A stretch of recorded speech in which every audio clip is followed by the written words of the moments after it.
Hi everyone. In our today's video, let us see an example problem on projectile motion. Initially, before going to an example, let us see what is cannon. So here this is nothing but a cannon. This is used in war. So when we light it up, a ball comes out of it and the ball follows a projectile motion. So now let us see the question. 4 cannonballs naming 1, 2, 3 and 4 are fired. Cannonball 1 is fired at an angle of 60. See here. Let us take the xy plane. So here if we take this angle 60 degrees, the cannonball follows this path, cannonball 1. And now cannonball 2 and 3 are fired at an angle 45. So here the blue color one, cannonball 2 and the cannonball 3, these are fired at an angle 45 degrees. Now cannonball 4 is fired at an angle 30. See here the red color one. So it is fired at an angle 30 degrees and it follows like this. Its projectile motion follows like this. Now we have to find out the highest initial velocities of these balls. Before calculating the initial velocities of these balls 1, 2, 3 and 4. So here we have to find out we know that the maximum range and the maximum height reached by these balls is given as the expressions.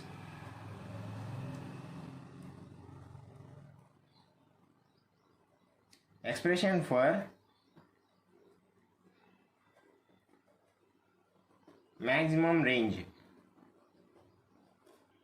Maximum range is nothing but the distance covered by the ball in x direction. So that is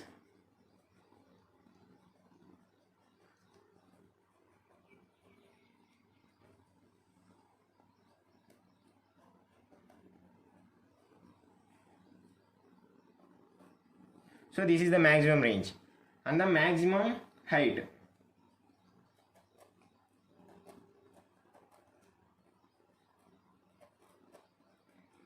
Is given as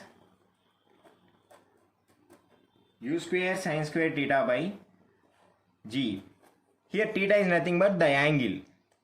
So here u is the initial velocity and g is the gravitational field. Now let us take ball 2 and 4. So here let us consider it one as case 1. So here in this case the ball 2 and 4. See here, this is the ball, the projectile motion of ball 2 and this is the projectile motion of ball 4. Here in this case the maximum range that is covered by ball 2 and ball 4 is same. So we can equate the maximum ranges of ball 2 and ball 4.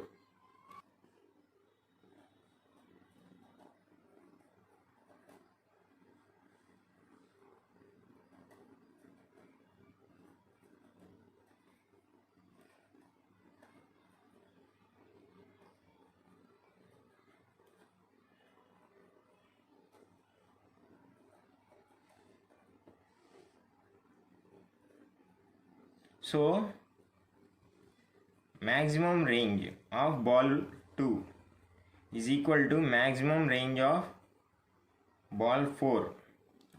So here initial velocity, let us consider the initial velocity of ball 2 as u2 square sin 2 theta is 45 by g. So for ball 4, initial velocity is considered as u4 square sin 2 into, it is projected at an angle 30 degrees by g. Now by simplifying this, u2 square is equals to sin 90, we cancel this, is equal to u4 square sin 60 degrees. Now by this u2 is equals to root 3 by 2 u4.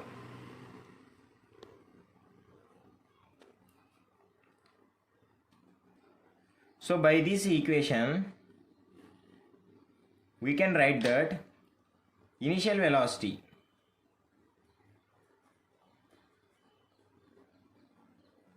of u2 is less than u4. Now case 2, that is according to the figure shown here, the ranges, the angle of projection is same for ball 2 and 3. So here we compare 2 and 3 ranges. Range of ball 3 is less than range of ball 2. So as the projection angle is same,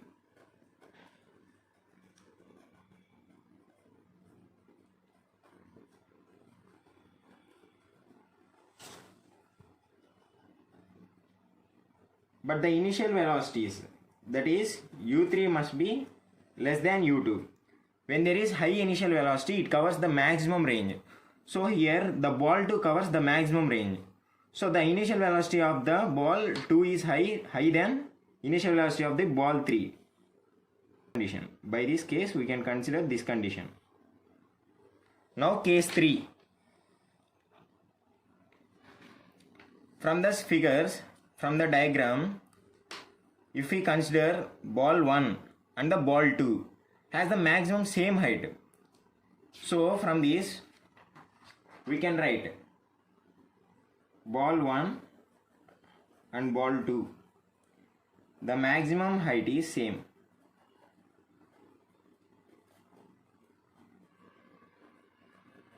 So for a projectile motion, the maximum height h is given as u square sin square theta by g. So here we equate the maximum heights of ball 1 and ball 2. So by this u1 square sin square theta, the ball 1 is projected at an angle of 60 degrees and ball 2 is projected at an angle of 45 degrees. So sin 60 degrees, sin square 60 degrees by 2g is equal to u2 sin square 45 degrees by 2g. By simplifying this we can get u1 is equals to root of 2 by 3 u2. So here by this condition we can write that the initial velocity of ball u2 is greater than u1. By this we can write the initial velocity of u2 is greater than u1. If we simplify this root 2 by 3, we get this equation.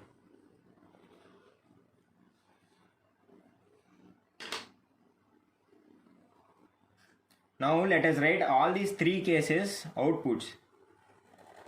Here from case 1, the initial velocity of ball 4 is greater than the initial velocity of ball 2. That is from case 1, u2 is less than u4.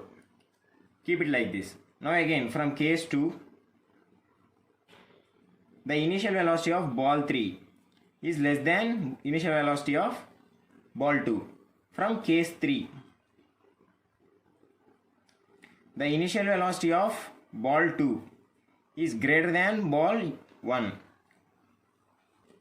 So here from these case 2 and case 3 we can consider that the initial velocity of ball 2 is high, like the initial velocity of ball 3 is less than the initial velocity of ball 2, and from case 3 initial velocity of ball 2 u2 is greater than the ball u1.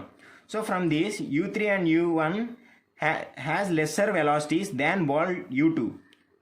So by this u2, u3, u1 and u2, the ball 2 has the higher initial velocity. But when we come to case 1, that is u2 as the initial velocities of ball 3 and 1 is less than u2, but the initial velocity of ball 4 is greater than u2. So and finally the initial velocity of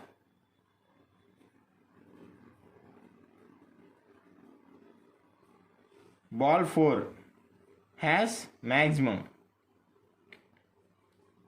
So as the figure also denotes that the initial velocity of ball 4 has maximum initial velocity.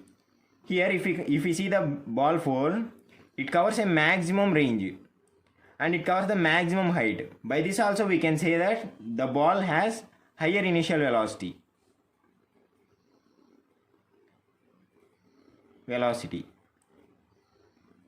Okay, thank you guys.